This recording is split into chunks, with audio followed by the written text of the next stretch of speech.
आज की मेडिसिन है दोस्तों एलोज सेक्रोटीना। इसके कॉमन नेम है सेक्रोटीन एलोज और इसकी फैमिली है लिलिएसिया। इसके कॉन्स्टिट्यूशन को देखते हैं, यानी कि मरीज का बनावट कैसा नज़र आएगा। तो कॉन्स्टिट्यूशन में देखते हैं adopted to indolent weary person aversion to either mental और physical labour.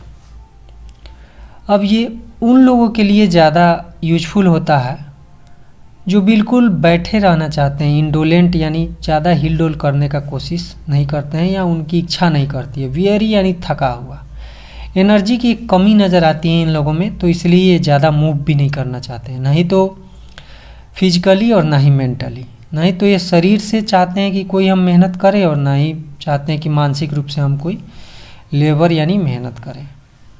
Mental labour fatigue. अब मानसिक रूप से भी काम करेंगे तो क्या करेगा, इनको थका देता है, इसलिए यह ना मेंटली काम कर पाते हैं ना फिजिकली कर पाते हैं। ओल्ड पीपुल, बूढ़े लोग, specially women of relaxed phlegmatic habit. अब वैसे ओल्ड पीपुल स्पेशली वुमेन, खास करके औरत जो क्या हो, रिलैक्स्ड हो और फ्लेगमेटिक हो। फ्लेगमेटिक हुआ कि कफमय और सुस्त, जैसे हमने बियरी ऊपर बोला, इंडोलेंट बोला, उसी तरह फ्लेगमेटिक में आता है या तो इन्हें बलगम ज़्यादा बनता हो या कफमय। तो इसमें लेडीज या जेंट्स दोनों जो पेशेंट आपको एक सिम्टम मिलेगा कि यह इंडोलेंट है, ज़्यादा मूवमेंट नहीं करना चाहते हैं। मेंटल जनरल देखते हैं, यानी मानसिक उनका किस तरह का एक सामान्य सिम्टम आएगा। Dissatisfied and anger about her self, यह खुद से हमेशा क्या होंगे, डिससेटिस्फाइड होंगे, खुद से संतुष्ट नहीं होंगे। एंड एंगर अबाउट हिमसेल्फ, यानी खुद पर ही उनको गुस्सा भी आता है। और हिज कंप्लेन, और वो या तो खुद पे गुस्सा रहते हैं या फिर उनके साथ जुड़ी हुई जो भी कंप्लेन है, जो भी तकलीफ़ें हैं, जो भी रोग हैं, उसके चलते भी वो जो क्या होते हैं, एंगर में रहते हैं और डिससेटिस्फाइड रहते हैं, स्पेशली व्हेन कॉन्स्टिपेटेड। लेकिन ये जो है माइंड का सिम्टम ये कब आएगा, जब ये कॉन्स्टिपेशन में आते हैं तब। फिजिकल जनरल देखते हैं डिजीज ऑफ म्यूकस मेम्ब्रेन। अब ये किस मेम्ब्रेन का डिजीज है, म्यूकस मेम्ब्रेन का डिजीज है। नोज, थ्रोट, एनस और इंटेस्टाइन, ये बहुत सारी हमारी ऑर्गेन्स हैं, और भी ऑर्गेन्स हैं जो म्यूकस मेम्ब्रेन से बनते हैं। causes the production of mucus in jelly like lump from throat और rectum। अब यह जो म्यूकस मेम्ब्रेन का इनका जो बीमारी है, यह क्या करता है, काउजेज क्या करता है, production of mucus in jelly like lump. अब जेली लाइक लम्प हुआ, जैसे जेली देखते हैं हम लोग, गोंद देखते हैं, उस तरह का क्या होगा, लम्प में ज़्यादा गोला तरह लम्प, यानी हुआ कि गठेदार लच्छेदार जो है, लच्छे में वह गिरेगा। कहाँ से, थ्रोट से या रेक्टम से, यानी गले से या फिर एनस के रास्ते से, मल द्वार से। Affected mucus membrane of rectum, और ख़ास करके म्यूकस मेम्ब्रेन जो रेक्टम का है उसको यह मेडिसिन ज़्यादा इफेक्ट करता है। एक्सट्रीम प्रोस्ट्रेशन विथ पर एस्पायरेशन, और बहुत ही कमजोरी महसूस करता है मरीज, पसीना बहुत इसको चलेगा। पर एस्पायरेशन यानी पसीना, प्रोस्ट्रेशन यानी कमजोरी, और एक्सट्रीम यानी होता है बहुत ही अपर लेवल का। तो इसको जब भी आप देखिएगा तो इसको कमजोरी रहेगा, पसीना से लथपथ भी यह आपको देखने को मिलेगा। Headache across the forehead. अब इसको माथे के जो है सामने जो है माथा दर्द इसको महसूस होगा। Aggravated by every foot step, और प्रत्येक पाँव को रखेगा तो इसको दर्द महसूस होगा। ऐसा बेलाडोना और ब्रेनिया में भी है। With heaviness of eyes and nausea, और आँखों में जो है भारीपन महसूस होगा और उल्टी के तरह भी महसूस होगा। नोजिया यानी उल्टी के तरह। कभी कभी नोजिया में उल्टी होता भी है, लेकिन जनरली नोजिया में केवल उल्टी के तरह ओकाई होगा, लेकिन उसको उल्टी होगा नहीं। Headache are worse from heat, माथा दर्द जो है किस चीज़ से बढ़ता है, गर्मी से। बेटर फ्रॉम कोल्ड एप्लीकेशन, लेकिन ठीक किस चीज़ से होगा, कोल्ड एप्लीकेशन, किसी प्रकार के ठंडे चीज़ का उपयोग करेंगे माथे पर तो उससे ठीक होगा। ऐसा आर्सेनिक में भी पाया जाता है दोस्तों। Alternative with lumbago after insufficient stool. अब ये हेडेक जो है किससे अल्टरनेट करेगा, लम्बैगो यानी कमर के दर्द, लंबर रीजन जहाँ हम लोग बेल्ट बांधते हैं वहाँ पे इसको कमर दर्द भी होगा। और मरीज कहेगा कि भाई कभी हमको माथा दर्द करता है तो फिर कमर दर्द, फिर कमर दर्द छोड़ता है तो माथा दर्द। और ये अक्सर होगा इनसफिशियंट स्टूल, जब वो अच्छी तरह से उसका जो है स्टूल पास नहीं करेगा, कॉन्स्टिपेटेड रहेगा तब। गैस्ट्रोइंटेस्टाइनल सिम्टम देख लेते हैं इसका।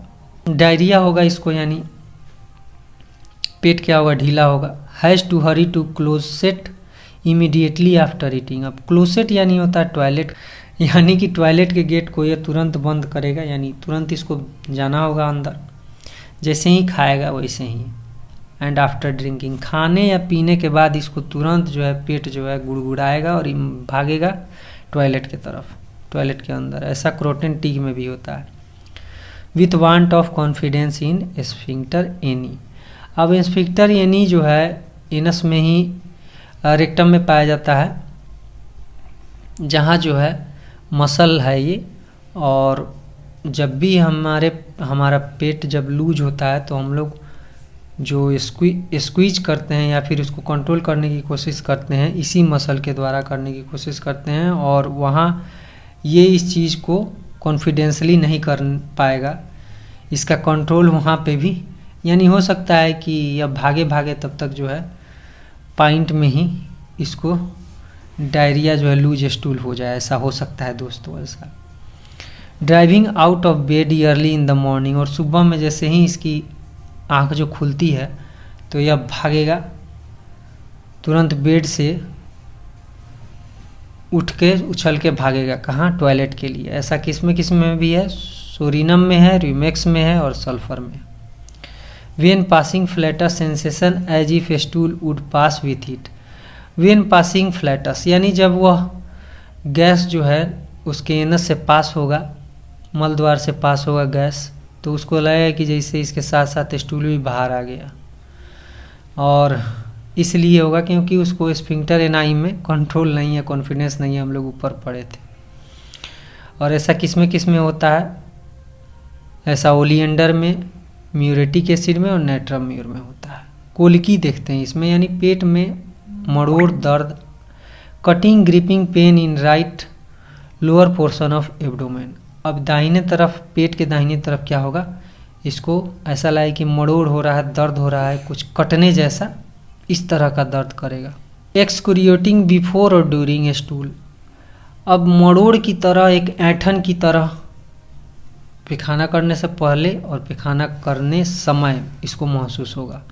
All pain ceases after stool, और जब इसका स्टूल क्लियर हो जाएगा तो सभी दर्द खत्म हो जाएंगे। Living profuse sweating and extreme weakness, जो हम लोग यहाँ ऊपर पढ़े ना फिजिकल जनरल में, एक्सट्रीम प्रोस्टेशन विथ पर एस्पायरेशन, मैं यहाँ चाह रहा था बोलने के लिए लेकिन फिर बोला कि ये इसको नीचे ही क्लियर किया जाएगा। तो ये जब स्टूल का सिम्टम है, ये जब ये स्टूल पास करके बाहर निकलेगा तो ये पूरे पसीने से लथपथ होगा, क्योंकि इसको बहुत सारा दर्द, बहुत सारी चीज़ें इसके साथ, कोलिकी पेन, पेट का दर्द, फिर एनस का दर्द, ये सारा दर्द झेल के आएगा। तो ये पूरी तरह से पसीने से लथपथ होगा और इतने दर्द झेलने के चलते इसको कमजोरी भी महसूस होगा। Attacks preceded by obstinate constipation, और इस तरह का अटैक जो है तब इसको होगा जब ये कॉन्स्टिपेटेड हो जाएगा, यानी एक कब्ज में, इसको कब्जियत लंबे समय से जब इसको पकड़े रहेगी उस वक्त ये सारी चीज़ें देखने को मिलेगी आपको। Flatus offensive burning copious much flatus with small stool. अब फ्लैटस जो है एनस से जो एयर पास आउट होगा, जो बाहर निकलेगा, मल द्वार से जो हवा बाहर निकलेगा वो कैसा होगा, ऑफेंसिव होगा, उसमें भी बर्निंग होगा, कोपियस होगा, ज़्यादा होगा।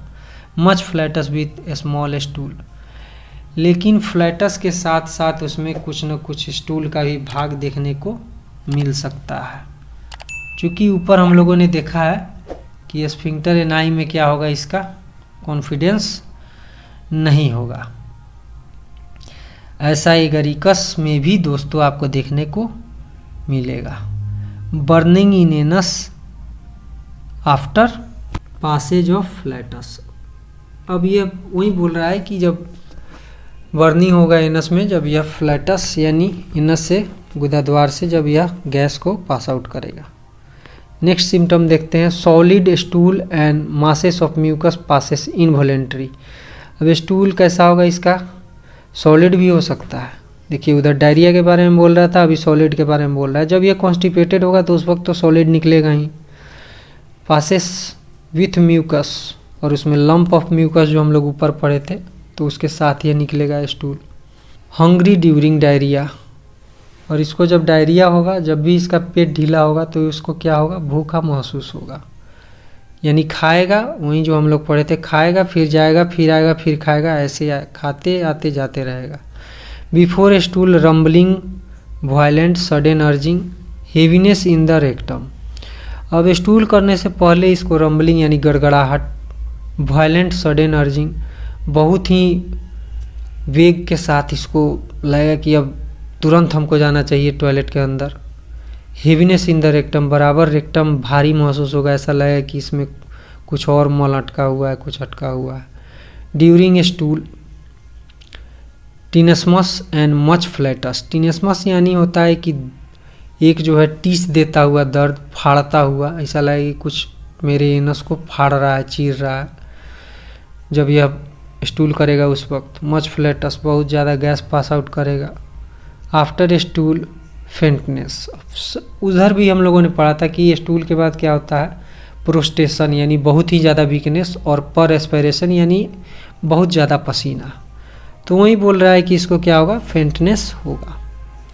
हेमरोइड्स, अब हेमरोइड्स इसका कैसा होगा, हेमरोइड यानी होता है कि पाइल्स इसका कैसा होगा, blue like a bunch of grapes. अब हेमरोइड इसका क्या होगा, जो पाइल्स होगा वो स्टूल करते समय बाहर निकल जाएगा और ब्लू होगा। ब्लू यानी नीला रंग का होगा वो, चूँकि वेन में कंजेशन होगा ब्लड का, इसलिए वो नीला नज़र आएगा। और वो कैसा दिखेगा, जैसा अंगूर का गुच्छा नज़र आता है, 2-3-4 जगह गांठ लिए हुए, उस तरह का। ऐसा म्यूरेटिक एसिड में भी देखने को मिलता है दोस्तों। Constant bearing down in rectum, constant हमेशा बियरिंग डाउन यानी ऐसा लगेगा कि नीचे की तरफ रेक्टम आ रहा है। ब्लीडिंग सोर tender hot relief by cold water. अब ये उसमें खूनी ब्लीडिंग यानी होता है खून निकलना। सोर यानी उसमें आपको एक दर्द, टेंडर यानी ये भी दर्द से ही रिलेटेड हुआ, छूने में जो है काफ़ी दर्द महसूस होगा। हॉट गर्म, रिलीफ बाय कोल्ड वाटर, ठंडे पानी से इसको आराम होगा। इंटेंस ईचिंग, और साथ में खुजली भी जरूर होगा बहुत तेज। Itching and burning in anus preventing sleep, और इतना इसमें ईचिंग होगा एनस में कि खुजली होगा कि वो सो भी नहीं पाएगा। तो ये सिम्टम आपको इसमें रेक्टम के मिलेंगे। Itching and burning in anus prevent sleeping, ऐसा आपको इंडिगो में भी मिलेगा। इसमें भी ईचिंग जो है वायलेंट ईचिंग होता है एनस में। स्किन का देख लेते हैं। Itch appear each year as winter approaches. Itch यानी खुजली जो है होता है इसको प्रत्येक साल, कब, जब ठंडा शुरू होने वाला होता है या शुरुआत का ठंडा में, ऐसा सोरिनम में भी है। मोडालिटी देखते हैं कब बढ़ता है कब घटता है। एग्रावेशन बढ़ता कब है, ईयरली मॉर्निंग, सेडेंट्री लाइफ। वहीं जो हम लोगों ने सबसे ऊपर पढ़ा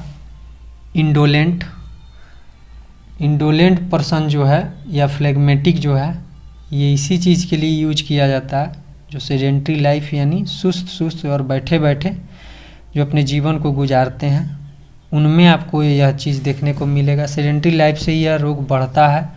ईयरली मॉर्निंग, सुबह के समय में कुछ इसके सिम्टम बढ़ते हैं। Hot dry weather after eating, drinking, standing और वॉकिंग। हॉट ड्राई वेदर गर्म और सूखे मौसम में बढ़ेगा। आफ्टर ईटिंग, खाना और पीने के बाद। ड्रिंकिंग, स्टैंडिंग और वॉकिंग, खड़े होने और चलने से भी बढ़ता है। कुछ सिम्टम बढ़ता है कुछ घटता है। Amelioration cold water, cold weather, discharge of flatus and stool. तो कोल्ड से इसको क्या होता है, एम्लोरेशन यानी इसकी परेशानियाँ घटती हैं, और डिस्चार्ज ऑफ स्टूल और फ्लैटस, और वहीं मल के बाद निष्कासन से और गैस के निष्कासन से इसको आराम महसूस होता है। रिलेशन देख लेते हैं। Like sulphur in many chronic diseases with abdominal plethora and congestion of portal circulation. अभी बोल रहा है कि सल्फर में भी आपको ऐसे बहुत सारे रोगों में सल्फर जो है सल्फर की तरह यह लगेगा, विथ एब्डोमिनल प्लेथोरा यानी पेट के तरफ जो है, पेट के पास एक प्लेथोरा यानी होता है लालिमा लिए हुए, आपको ऐसा महसूस होगा देखने में। कॉन्जेशन ऑफ पोर्टल सर्कुलेशन, अब कहीं ना कहीं जो है पोर्टल वेन जो है वो लीवर के लिए यह यूज होता है, तो लीवर में ब्लड सर्कुलेशन के लिए, तो वहाँ आपको लीवर का भी इसमें कॉन्जेशन आपको सर्कुलेशन में मिलेगा। डेवलप्स सप्रेस्ड इरप्शन, अगर कोई ऐसा इरप्शन था शरीर में और उसको इन्होंने दबा दिया है तो उससे भी यह क्या होगा, रोग देखने को मिल सकता है। सिमिलर टू एमन-म्यूर गैम्बोजिया, GAMB जो लिखा हुआ है इसका पूरा नाम होता है फ्रेंड्स गैम्बोजिया, नक्स भूमिका और पोडोफाइलम।